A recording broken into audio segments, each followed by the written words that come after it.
Hello friends, welcome to my channel. आज मैं आपको कबीर की साखिया का अगला भाग कराने जा रही हूँ। तो पहले भाग में मैंने कबीर की दो साखियाँ और कबीर जी के बारे में बताया था। आज मैं आपको दूसरी भाग में कबीर की बाकी की साखियाँ कराने जा रही हूँ। तो इसका मैं लिंक आपको डिस्क्रिप्शन बॉक्स में दे दूँगी, तो आप देख लीजिएगा। अब अगली साखी हम करते हैं। माला तो कर में फिरे, जिभी फिरे मुख माही, मनुआ तो दहु दिसी फिरे, यह तो सुमिरन नाही। मतलब कबीर जी यहाँ के पहले शब्दार्थ देख लेते हैं।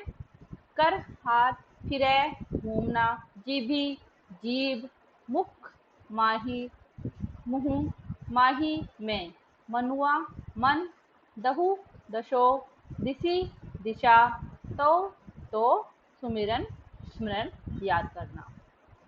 मतलब यहाँ कबीर जी कहते हैं कि माला तो कर में फिरे, मतलब कि हाथ में लेकर जो संत लोग या कोई भी इंसान होता है वो अपने हाथ में लेकर माला फिरता रहता है, माला को घुमाता रहता है, उसके मनकों को गिनता रहता है। जीभी फिरे मुख माही, और जीभ उसके मुख में, उसके मुंह में फिरती रहती है, प्रभु का नाम जपती रहती है।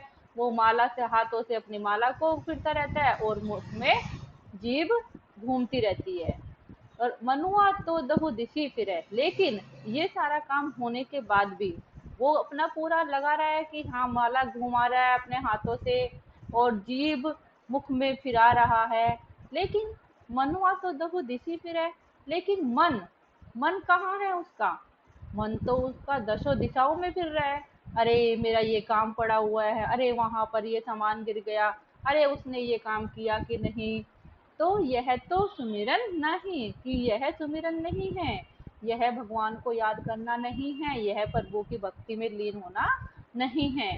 तो कबीर जी इस साखी में यही कहना चाहते हैं कि अगर प्रभु की भक्ति करनी है तो एकाग्रचित होकर एक शांत मन से पूरा ध्यान प्रभु में ही लीन रहना चाहिए। ना कि ऐसे कि हमारा मन कहीं है, हमारी जीभ प्रभु का नाम जप रही है, हमारे हाथ प्रभु के मनकों को रीन रहे हैं। तो ये सब तो उसको याद करने का कोई भी तरीका नहीं है। तो अब इसका भावार्थ है। प्रस्तुत दोहे में कबीर जी कहते हैं कि अगर आपका मन प्रभु की भक्ति में नहीं लगता है तो फिर हाथ में माला लेकर घूमना, मुख में प्रभु का नाम लेना बेकार है। यानी कि अगर आपका मन उसमें नहीं लग रहा है और हाथ में माला लेकर घूमना या मुख से प्रभु का नाम लेना फिर तो बेकार है। अगर आप पूरा ध्यान लगा के एकाग्र होकर पूरे शांत मन से प्रभु का ध्यान लगा रहे हैं, आपका मन इधर उधर नहीं भटक रहा है, तो वही सच्चा सिमरन होगा, वही सच्चा को याद करना होगा। अगर प्रभु को पाना है तो हमें एकाग्र होकर उनकी भक्ति करनी होगी। यानी कि अगर हमें प्रभु में समाना है, प्रभु को याद करना है, प्रभु को बिल्कुल अपने उसमें लेना है कि हाँ भाई हमें अब भगवान चाहिए, तो हमें एक शांत मन से एकाग्र होकर प्रभु की भक्ति करनी होगी। ये नहीं कि हमारा मन तो चारों तरफ घूम रहा है, भाई हमारा ये काम पड़ा हुआ है, ये करना है, वो करना है, और हम मुंह में प्रभु प्रभु प्रभु करे जा रहे हैं और हाथ में माला लेकर घुमाए जा रहे हैं। तो ये तो उसको याद करने का कोई भी तरीका नहीं है। यहाँ पर इसका सार यही है कि अगर प्रभु की भक्ति करनी है तो अपना तन मन धन उसमें प्रभु में लगाना होगा, पूरा मन से, सच्चे मन से। हमारा मन इधर उधर नहीं भटकाना होगा और प्रभु में लीन रहना होगा। अब अगली साखी है। कबीर घास ने नींद ये, जो पाऊ तली होई, उड़ी पड़े जब आँख में, खरी दुहेली होई। यानी कि कबीर घास ने नींद ये, नींद ये मतलब है यहाँ पर निंदा करना। पाँव पाँव, तली नीचे, आँखी आँख, खरी कठिन, दुहेली दुख देने वाली। यानी कि कबीर घास ने नींद ये, यानी कि कबीर जी कहते हैं कि कबीर जो पाँव तली हुई, कि कबीर घास को कभी भी इतना छोटा नहीं समझना चाहिए या उसकी इतनी निंदा नहीं करनी चाहिए क्योंकि वो पाँव के नीचे है तो उसको हम रोंदते हुए चलते रहें, उसका बिल्कुल घमासान उठा दे। तो हमें ऐसा नहीं करना है। उड़ी पड़े जब आँख में खरी दुहेली होई, यानी कि उड़ी पड़े जब आँख में, यानी कि अगर घास का एक छोटा सा भी तिनका उड़ करके हमारी आँख में गिर जाता है तो खरी दुहेली होई, तो हमें कितनी कठिनाई होती है, कितनी परेशानी होती है। अगर आँख में हम कितने परेशान हो जाते हैं, हमारी आँख लाल हो जाती है, दुखने लगती है, डॉक्टर तक जाने की नौबत भी आ सकती है। तो यहाँ पर कबीर जी सिर्फ यही कहना चाहते हैं कि कोई भी मनुष्य किसी को इतना छोटा ना समझे कि उसे अपने पैरों तले रोनने की कोशिश करे, उसकी निंदा करे, उसका अपमान करे, कि वो अगर छोटा इंसान भी अगर उग्र हो जाए तो वो भी काफी नुकसान पहुंचा सकता है। तो इसको लिखेंगे कैसे? प्रस्तुत दोहे में कबीर जी कहते हैं कि हमें कभी भी किसी को छोटा समझकर उसका निरादर नहीं करना चाहिए। जैसा कि मैंने अभी बताया कि कभी भी किसी इंसान को हमें छोटा नहीं समझना चाहिए, उसका अपमान नहीं करना चाहिए। जैसे घास को छोटा समझकर हर वक्त दबाना नहीं चाहिए, क्योंकि अगर इसका एक तिनका भी आँख में चला जाए तो हमें बहुत पीड़ा होती है। यानी कि अगर एक तिनका भी, एक नन्हा सा तिनका हमारी आँख में चला जाता है तो हमें बहुत ज़्यादा दुख होता है, परेशानी होती है, जब तक वो नहीं निकल जाता हमें चैन नहीं पड़ता। तो कबीर जी यहाँ यही कहना चाहते हैं कि सभी मनुष्यों को इस तरीके से रहना चाहिए कि अपने से छोटों को भी प्यार दे, सम्मान दे, किसी का निरादर ना करे, अपमान ना करे।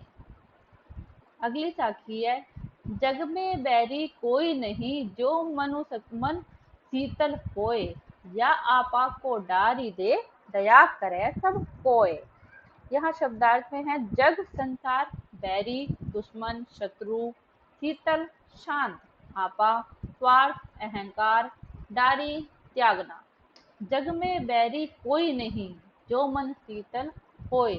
अगर हमारा मन शीतल है, शांत है, सच्चा है तो कोई भी हमारा दुश्मन नहीं है, कहीं भी हमारा दुश्मन नहीं हो सकता। हम किसी के भी दुश्मन नहीं बन सकते, या हम किसी को अपना दुश्मन नहीं बना सकते अगर हम सच्चे हैं, शीतल है, शांत है बिल्कुल। या आपा को डारी दे दया करे सब कोय, यानी कि अगर ऐसी आदत हर कोई इंसान डाल ले तो सब पूरा संसार दया करे सबको, यानी कि पूरा संसार दया में हो जाएगा, पूरा संसार अच्छा हो जाएगा।